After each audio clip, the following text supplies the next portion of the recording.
Good afternoon, and welcome to today's webinar, which is an introduction to the Consumer Financial Protection Bureau's Office for Older Americans. We're so thrilled that you've joined us today, and we have a great webinar planned for you. I will note that today's webinar is being recorded. If you have any objections to being part of a recorded webinar, you can disconnect at this time. The recording will be available in a couple of weeks on our website. Next slide, please. I'm going to turn it over to Bryce, our host, who's going to go over a couple of logistics. Thanks, Erin. Hi, everyone. My name is Bryce Geiling, and I'll be your WebEx technical support today. Before we turn today's presentation over to our presenters, I'd like to share a few housekeeping items. All attendees have been muted upon entry and will remain muted for the duration of the webinar. You can submit your questions throughout the presentation in the Q&A or chat panel and by selecting all panelists from the dropdown. We will ask them on your behalf during the Q&A portion of the webinar. If you require closed captioning, please refer to the link posted in the chat box or refer to the multimedia viewer panel. And as Erin mentioned, this webinar is being recorded. So now I'd like to turn it back over to Erin. Great, thank you. Before we really get into the meat of the presentation, we are required to give you a disclaimer. This presentation today is being made by a Consumer Financial Protection Bureau representative on behalf of the Bureau. Our presentation does not constitute legal interpretation, guidance, or advice of the CFPB. Any opinions or views that we state today are our own and may not represent the Bureau's views. And this document, the PowerPoint slides, was used in support of a live discussion. As such, it may not express the entirety of our discussion today, nor the relative emphasis of the topics therein. So let's go to our next slide. And I am happy to introduce you to your speakers for today's webinar. First, Deborah Royster is the Assistant Director of the Office for Older Americans at the CFPB. She's coming up on her one-year anniversary with us next week.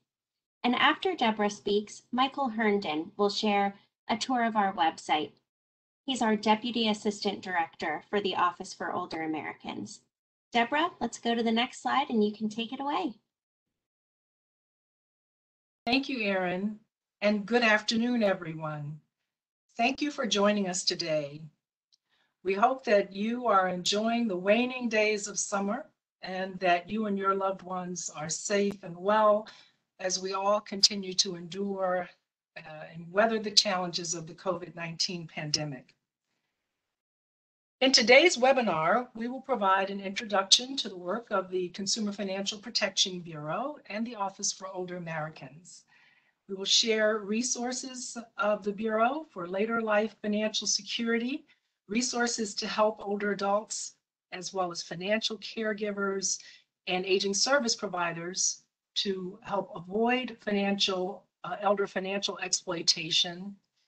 We'll share information on our Elder Fraud Prevention and Response Networks program and information on how to order our materials through our Pueblo ordering site.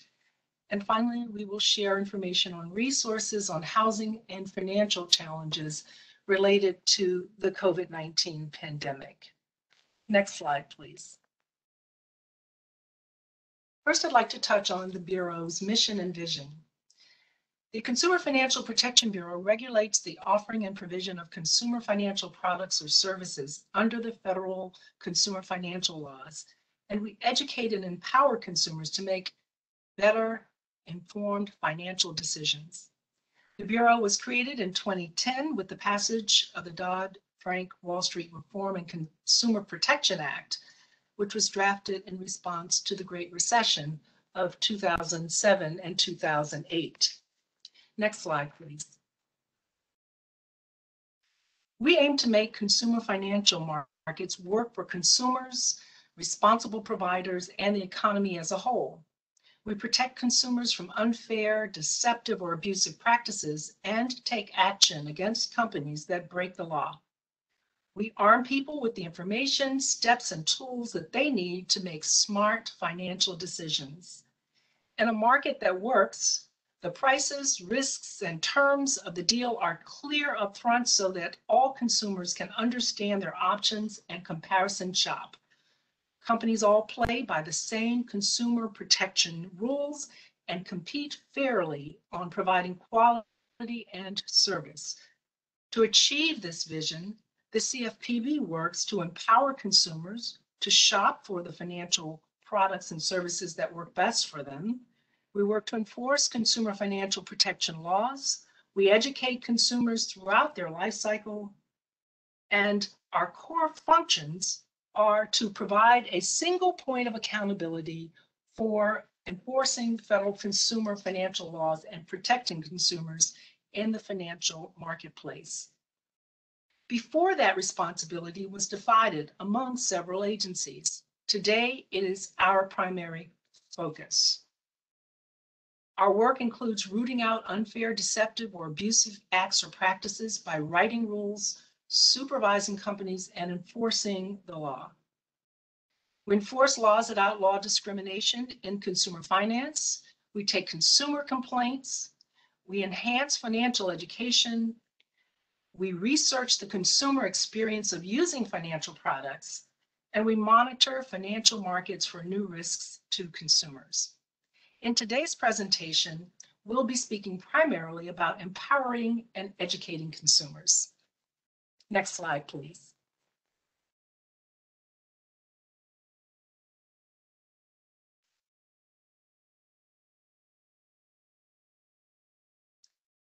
Now I'd like to tell you a little bit, So, how do we answer questions and handle complaints? You can find answers to hundreds of financial questions on our website. If you can't find the information you're looking for there, you can always call us toll-free from 8 a.m. to 8 p.m. Eastern Time at 855-411-2372, where we can help you in over 180 languages. You can always find our toll-free number at the top of our homepage, consumerfinance.gov. By calling this number, consumers can get answers to frequently asked questions, submit complaints, check the status of complaints already submitted, and get the same information in response to frequently asked questions as we offer on our Ask CFPB at consumerfinance.gov, Monday through Friday from 8 a.m. to 8 p.m. Eastern Time.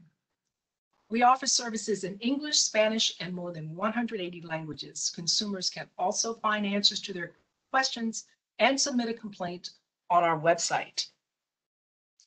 Now I'd like to tell you a little bit about the Office for Older Americans. Next slide, please.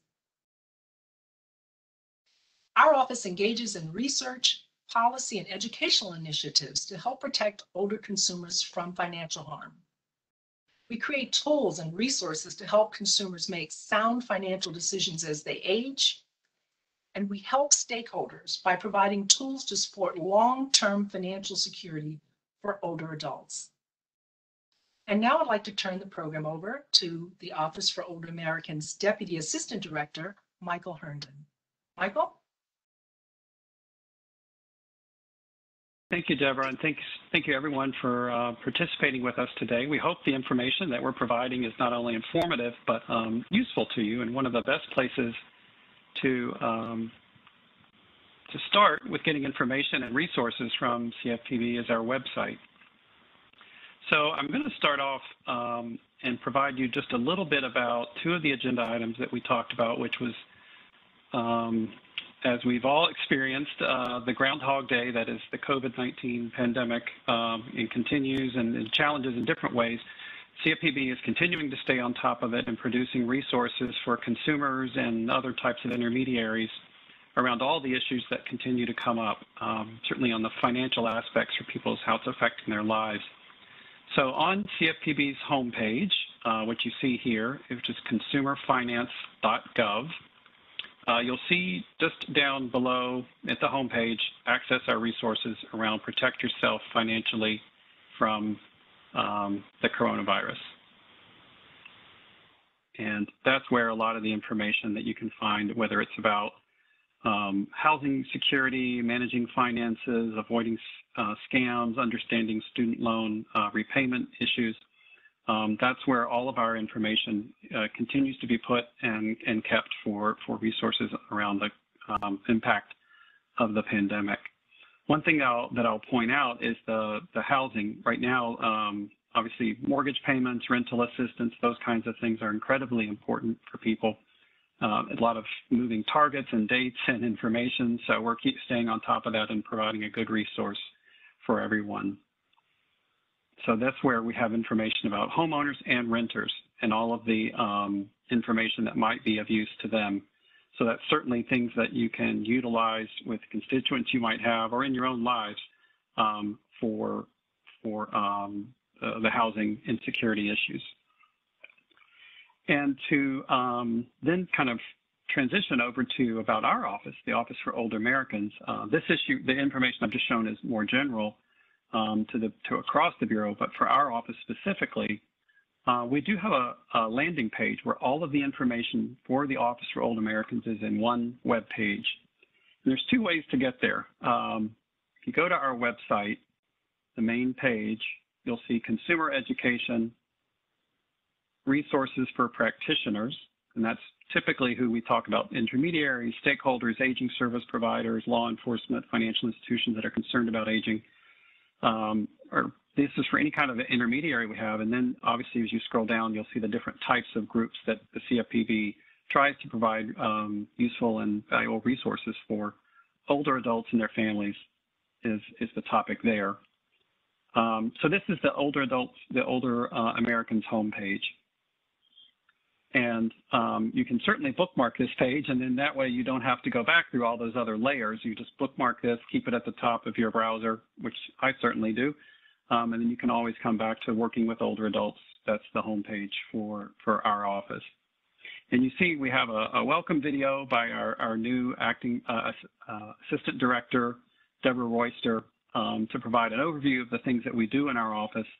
And then down below here, you'll see the two main areas that we have with that we really address for older Americans, as Deborah said in her presentation, are those later life financial security issues and protecting against fraud. And that's the two main areas. We have some others that are more programmatic around managing someone else's money and then kind of linking back to those pandemic resources here. But today we're going to focus on these two main areas of OA's older Americans' work: later life financial security and protecting against fraud. So I'm going to start with our tools for financial security in later life. These are anything that helps someone in those financial decisions they have to make in later life, from getting kind of ready for retirement, their retirement decision, all the way through to when they're making those kind of legacy plans for themselves and what to do if they should ever have capacity, mental capacity issues. So I'm going to highlight for you first one of the big decisions is around claiming Social Security. That's obviously a huge decision for people. So we do have a tool around planning for Social Security. It's a very simple tool that provides you put in a birth date, some work information or the income information, and get an estimate. We found this tool is very helpful for people just to get that ballpark estimate around how much they'll get in Social Security, and it really opens their eyes to making that as a sort of a financial, mathematical decision and not just an emotional decision of when they're ready to retire. The other areas that we have here are around like diminished capacity, like I said, as you're making those sort of legacy plans and later life issues around making financial decisions for yourself. Social Security Advanced Designation, all of these are different guides and blogs and resources you can link off to. Know your financial advisor. We're going to be working on that to update it a little, and it's going to be it's a guide to help people understand when they seek professional advice, some of the things to consider, pension payouts, and then, as I said, managing someone else's money. And this can either come in that you as an older adult are responsible for managing a parent's finances, or at the point at which somebody else might be doing that doing that for the individual. These guides, managing someone else's money. We have a number of resources here.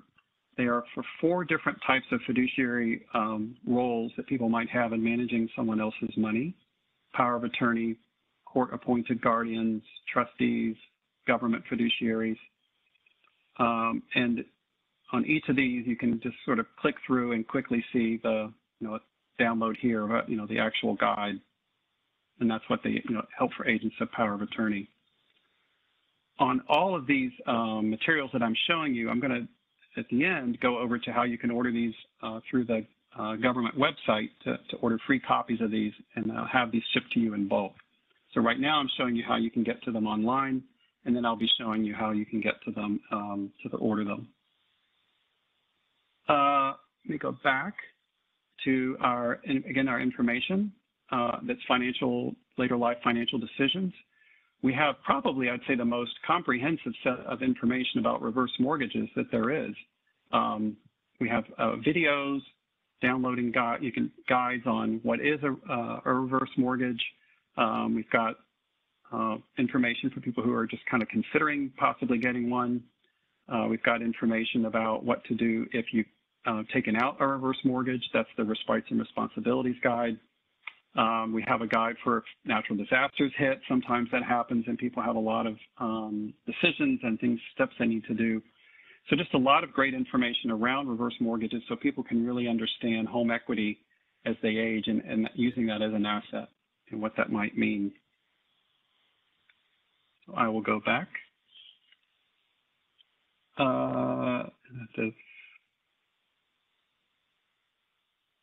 Back to the home page here. And next section I'm going to cover is the fraud prevention section.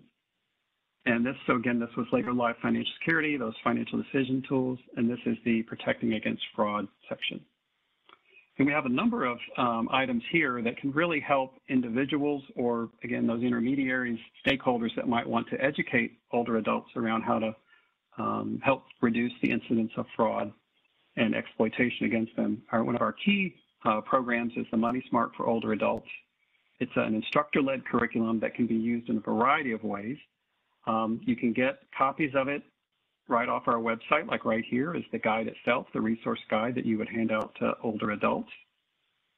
There are slides that you can get. It's available, just about everything we do is available in English and Spanish.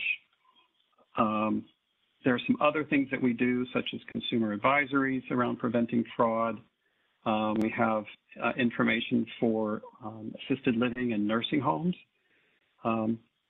This is a guide around helping residents in those communities, of how the staff could help them avoid fraud and exploitation.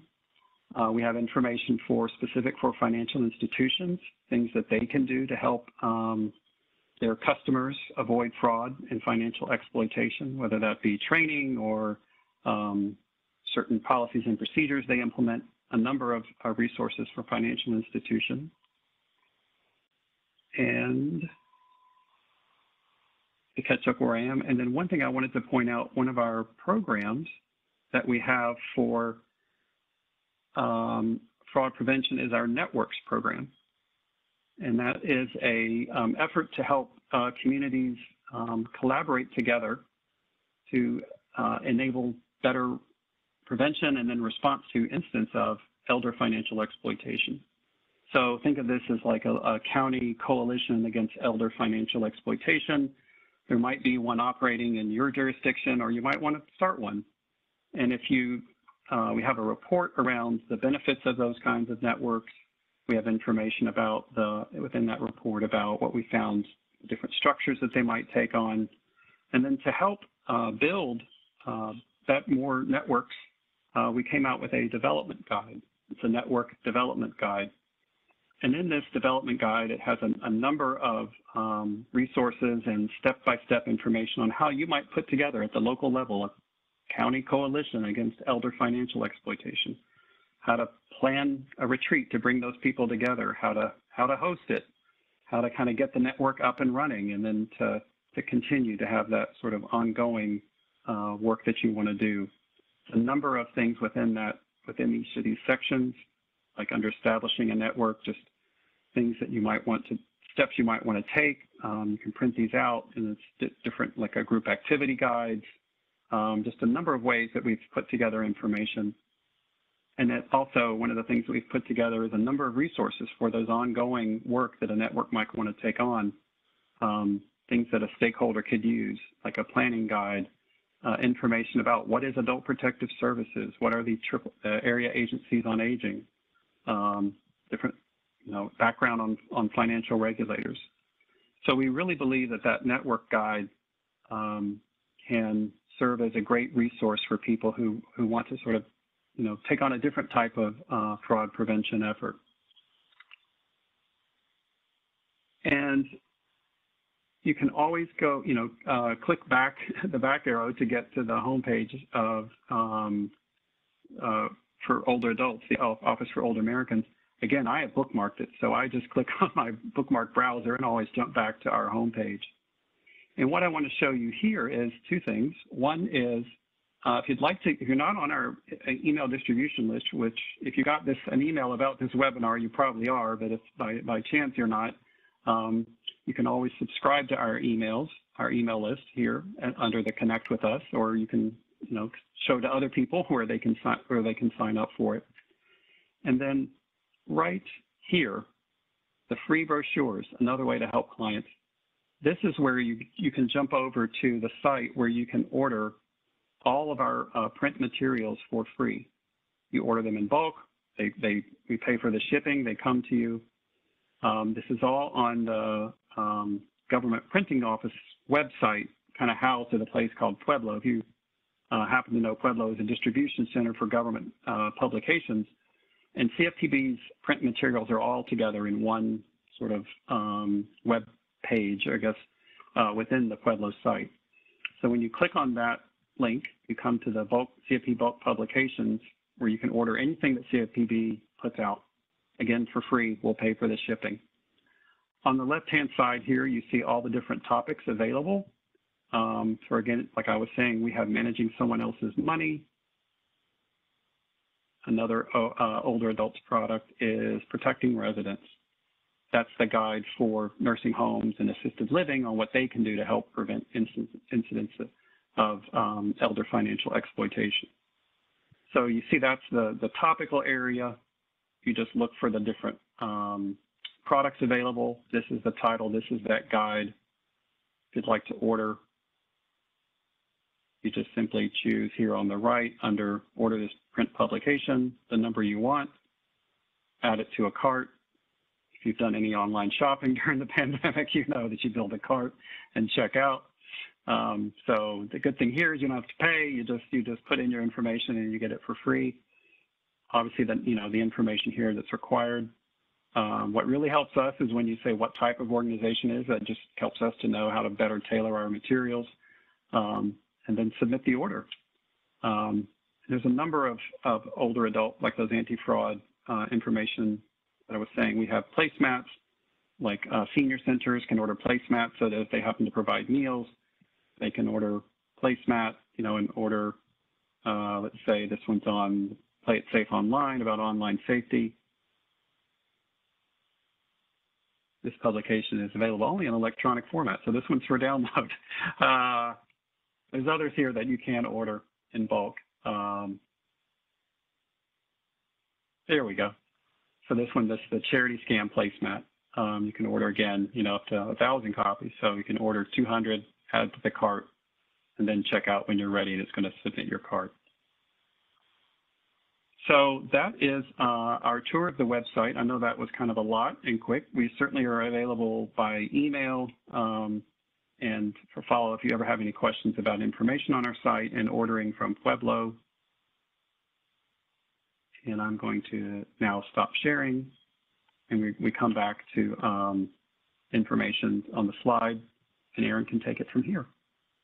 Yeah, thank you, Michael. That was a fantastic tour of our website. I know when Deborah, Michael, and I, and others on the Older Americans team, when we go out and make presentations, a lot of times people will say to us, oh, your resources are so great, but I would never have been able to find this on the site myself. So we figured a nice tour of the website, especially where you can order those resources, might be helpful. If we have time for some questions, so if you have any questions, please put those into the Q&A box and we'll be able to answer some of those. Let's go to the next slide. I put in the chat, as Michael was speaking, a lot of the different pages that he was mentioning from our website, but there are really two links that I would suggest you bookmark. The first one is consumerfinance.gov/older Americans. That's the page where you can find all of our OA resources. You can find Money Smart for older adults, managing someone else's money. You can find our fraud prevention placemats, posters, bookmarks, and table tents, handouts, other items. You can also add your name to our email distribution list. I'm glad that Michael pointed that out as well. The other link to bookmark is consumerfinance.gov/order. When you click on that link, you'll be taken to our Pueblo ordering site. And if you know the publication that you want to order, you can type it into the search bar. Otherwise, you can browse on the left-hand side. There are different categories that you can go through. If you have any questions about some of the resources that we offer, you can email us at olderamericans@cfpb.gov.gov. And we monitor that inbox at least once or twice a day. So if you have questions, please put those into an email, send them our way. If you have thoughts or suggestions on other resources that you've heard your clients need that you want to share with us, please do. In fact, one of our resources, a reverse mortgage guide to natural disasters, was the direct result of someone sending an email to that inbox saying, Hurricane Maria has just inundated Puerto Rico and some of our reverse mortgage clients need help knowing what to do, what their next step should be. So it really does help if you let us know the types of things that you're hearing and seeing if you are an aging services provider. So definitely email us. We're going to take a couple of polls now. We want to know a little bit more about you now that we've learned, now that you've learned about us. So Bryce is going to help us out with the polling.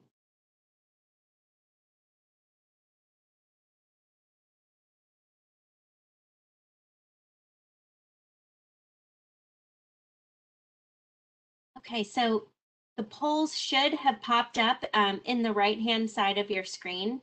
Our first question is, where do you work? We'd love to know. Are you an aging service provider? Do you work at a financial institution? Are you a consumer? So please let us know.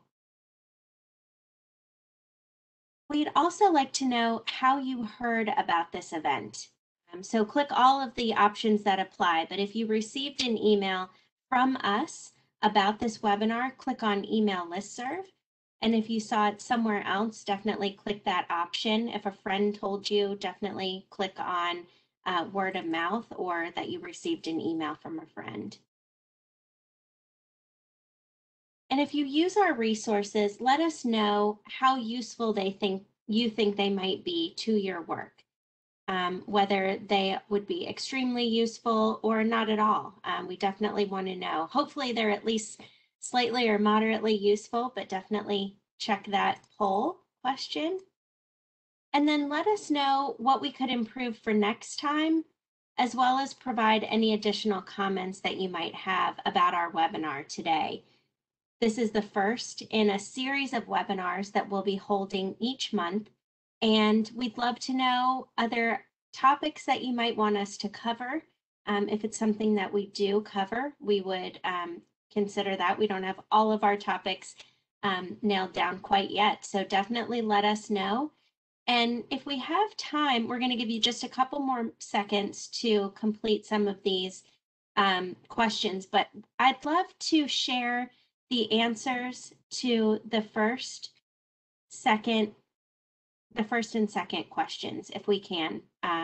Bryce, I'd love to know people work and then would love to know how they heard about this event. So if we can publish the results of those, that would be great to see. Might be helpful for others as well.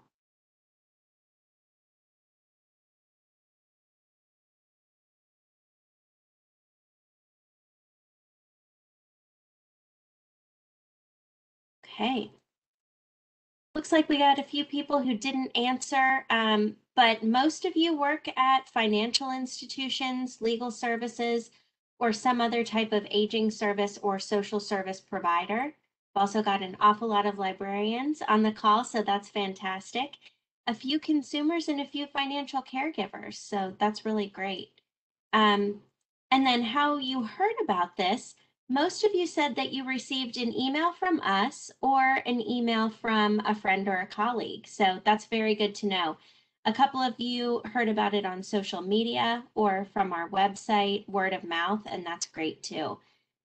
So please do know that we are here to help you, and we hope that you will check us out on our website, send us an email. I don't think we have any questions at this point. Oh, we do have a bunch of questions. Let's go to those. Let's go to the first one, which is, are we able to customize the brochures? An example of that would be, this would be provided to you by XYZ company. Michael, can you take that one? Sure. We actually do. We have at least one that you can, managing someone else's money. And if you go to that managing someone else's money home landing page that I showed, can't jump back there right now to share the browser, but if you go to that page, there is a section on the right where you can see about customizing it. So it is limited to just the managing someone else's money, but we do have those available for what we call co-branding. There's an agreement and a bit of an explanation on how to co-brand that. And then you can, it's just basically putting in the logo. I don't know if there's a room for text to add like text to that brochure. It's just, I think, just adding a logo. If there are others that you are interested in, I would say just write to us. There might be times at which we realize that is an appropriate step for us, is a co-branding.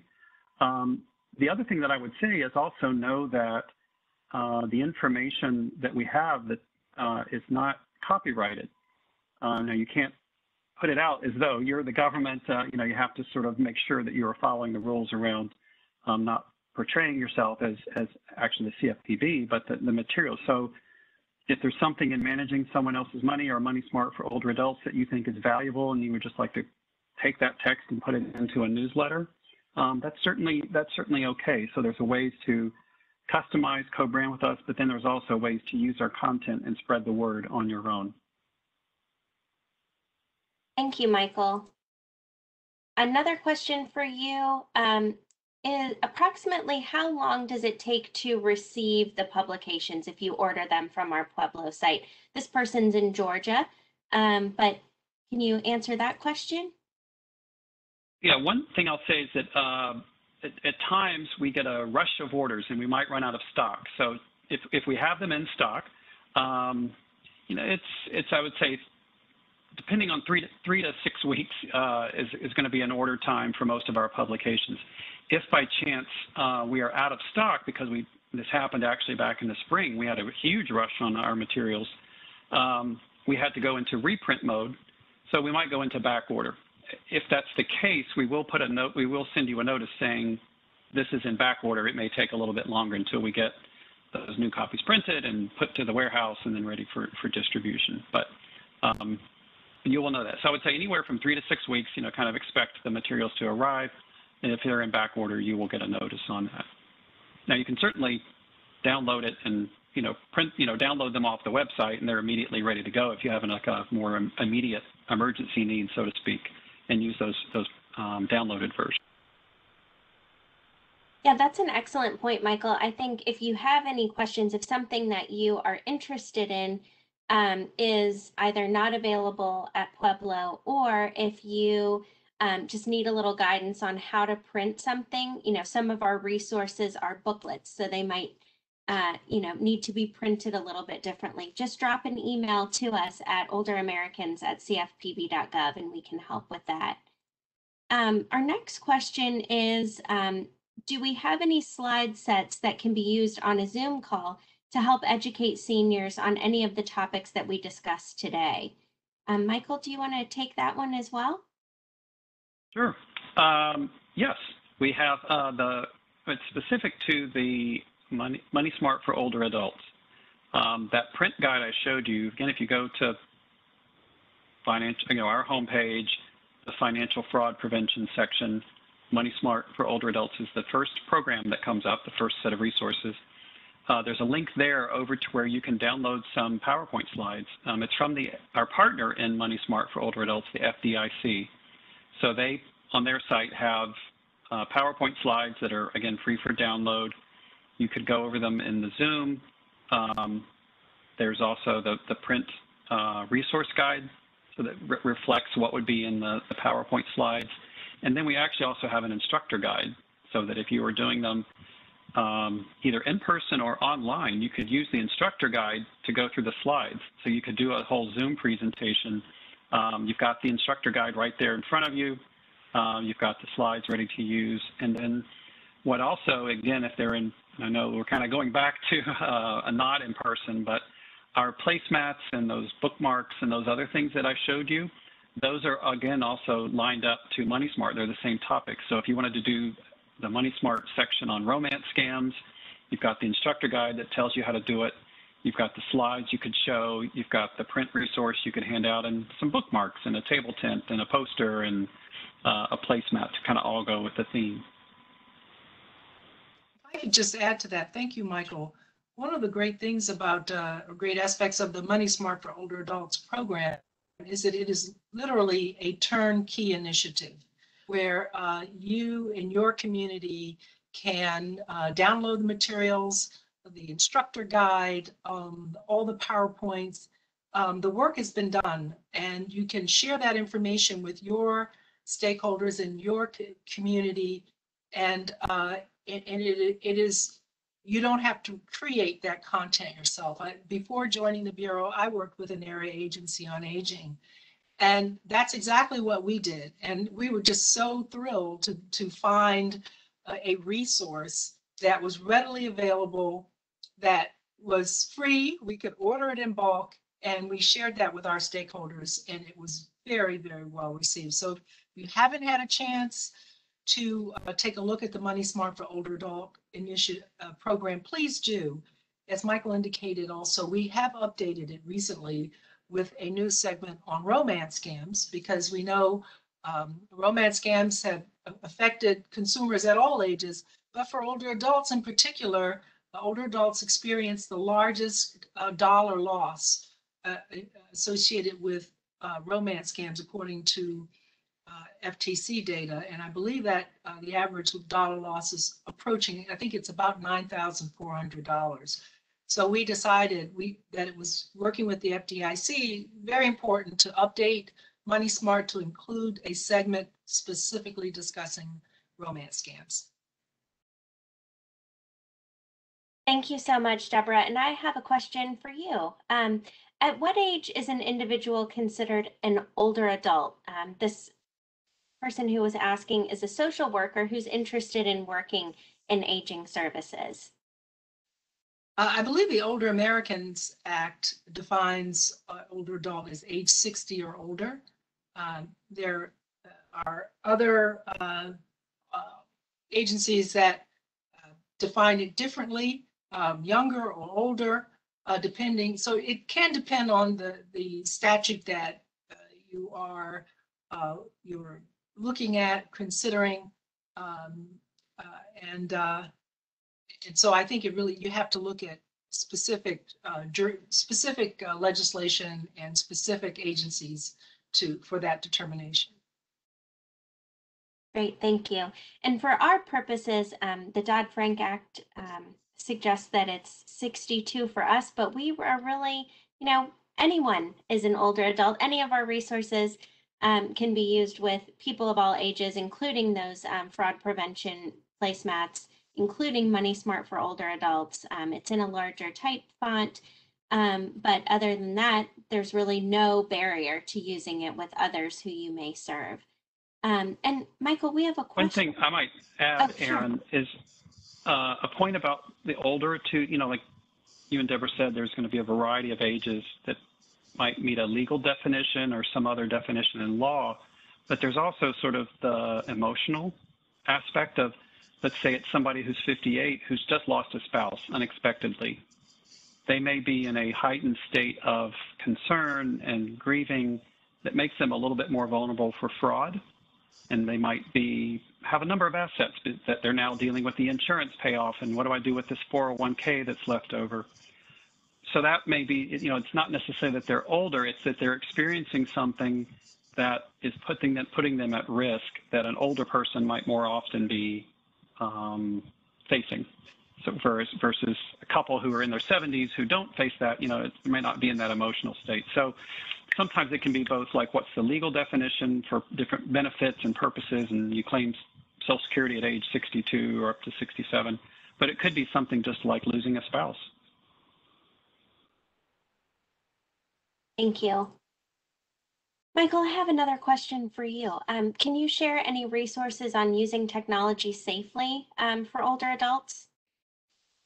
Yeah, I know that within the placemat, well, let's take that back. We did in the COVID information, we have some advisories around shopping online safely, shopping online, not getting caught up in certain types of frauds. I believe, Erin, if you actually, is there a placemat on cyber, safe cyber behaviors and things like that?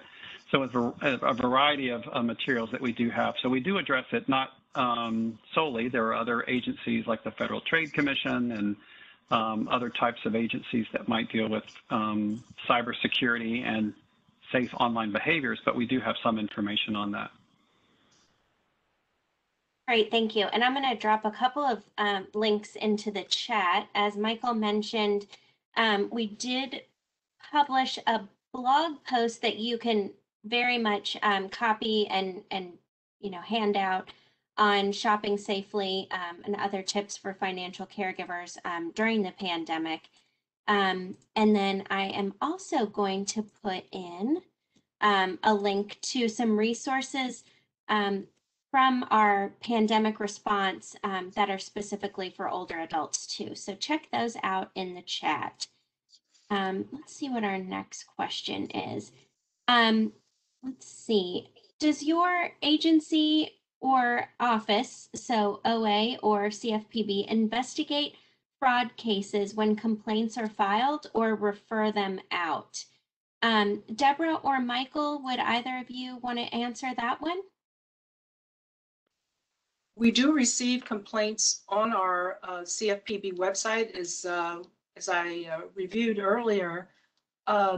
We refer those complaints to the company that is the subject of the complaint and monitor the responses that are given. And that, if you haven't had a chance to take a look at our website for our complaint portal, we encourage you to do that. It can be a very helpful way to have your voice heard by those companies where you do have concerns. Michael, do you want to add anything to that? Yeah, the one thing I might add is that the complaint team within CFPB does do a bit of sorting, I guess. I don't want to say triage. I'm trying to think of the right term there. That if somebody writes and says, "Hey, I bought something online and it never showed up," and they realize, that's not for us, but they will refer it over to the Federal Trade Commission. Or if somebody writes and says, "I think I invested in something and the person is not responding to my calls and there's a problem," if it's an investment and they realize that's not under our jurisdiction, they might refer that off to the SEC. As Deborah said, for our complaints against firms that we have onboarded, so that if you have a complaint about a financial institution, we will work to get you a response to that. If the complaint is about just they're not doing something that I expected them to do, that might be a complaint, versus if you write in and say, I have been defrauded, there might be a bit of a nuance there as to what action the CFPB needs to take next. Is it just getting you a response to the concern you have, or are you writing in saying, I've been ripped off, like fraud, like, this was a scammer that faked. So there might be a bit of a nuance as to exactly the next steps that internally we take, even when it is within a financial institution. Great, thank you both so much for answering those. Someone asked if there's a page for older adults specifically for rental assistance. And there's not, because really there's no difference in the rental assistance that's available. So I'm going to drop another link into the chat with our renter assistance and renter protections page. One thing to note is that sometimes older adults may be landlords and living on the rental income that they may get from the properties they own. And so there's help for landlords as well as for renters. And so I'll now add the link to help for landlords, so that if you do have any clients who are saying, oh, I have a couple of rental properties, I really rely on that money, and my renters have been affected by the COVID-19 pandemic and they're not paying their rent, there's assistance for landlords as well. Okay, let's see what other questions we have. And Erin, you might, yes. If we can add a link to, we did put out a snapshot. While it's not a specific resource for older Americans in housing, we did just release some information about how older adults are facing housing challenges right now to informational snapshots. So it's not for consumers so much as it is for stakeholders, but we have those too, and we might want to just link those in the chat. I will get that. We did those by email, and so let me grab those links. And while I'm doing that, I will ask, oh, I think that's all the questions. Couple things, do we have any video that can be used on social media? Michael, can you answer that one while I'm getting the link to our snapshot? Yep, so I'll answer it to the best of my abilities, as tech savvy as I can be about social media and or video. We do have videos. We have a YouTube channel, and then we have different videos that you can certainly link to. We have some videos that are very brief instructional, like we have one about it's sort of a, I want to use a more sophisticated term than a cartoon. It's an animated video around reverse mortgages, and kind of explaining in a visual sense what a reverse mortgage is. We have a more live action video around the use of managing someone else's money. So to the degree that you could just simply post in social media a link to that video, because obviously video is a great way to provide content education versus just print resources, so you can certainly link those. What I don't know that we have is any necessarily like social media graphic pieces to share. It would just be like a link, just like you would from anywhere else. That may be something that we consider as some good, toolkit, ready to use social media graphics. I know we do toolkits where we have social media posts that you can use, and it's suggested language like just use those words in this link. But Erin, do you want to provide any further information about those kind of sharing? I think well, first and foremost, I want to note that Rcfpb social media, we have Twitter and Facebook. If you go to those pages, feel free to retweet, engage with us on Facebook and Twitter. You can also copy our tweets and use those, as Michael mentioned. What this is telling me as OA's outreach coordinator is that there's a little bit of a hunger for some of these resources. So that's definitely something that we'll consider in the future. We do have a couple of videos. They are on our YouTube channel. So if you go to our YouTube channel, which I'll put a link in the chat for our YouTube channel, If you go to that page, you can share videos from that page with on your social media, and you're welcome again to retweet any of the videos that we've posted on our Twitter feed.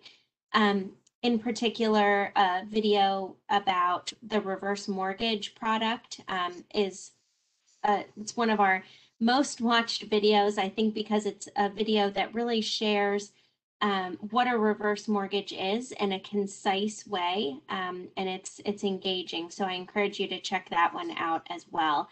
Apologies for the really long, weird link. Just disregard that one. I put a second one in that has the snapshot there. We shared that by email. Let's see, we had a couple more questions. We also had a question about online and mobile banking support for older adults. So I'm dropping a link again in the chat to a blog that we wrote about online and mobile banking tips for beginners or for older adults.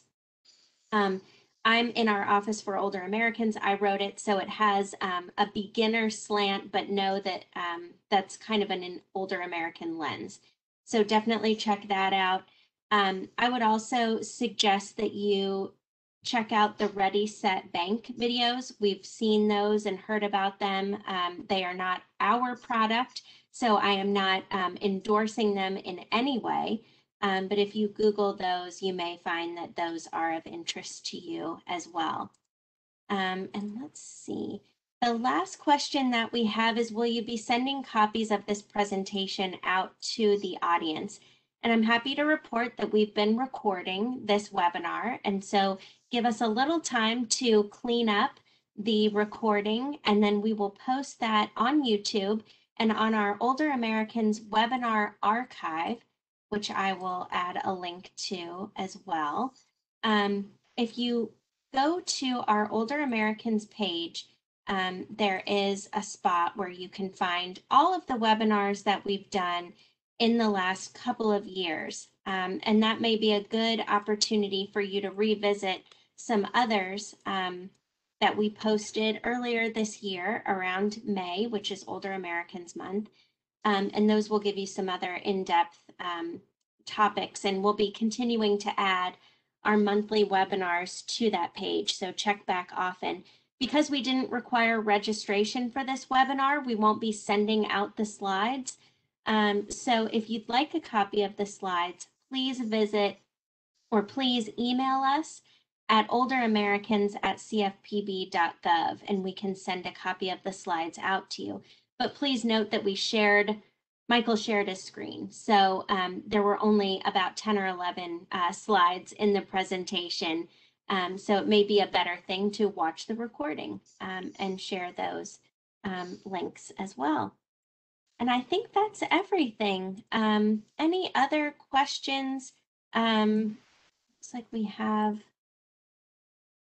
Great. Okay. And if you did receive an email about this webinar, that probably means that you're subscribed to our newsletter. Great question.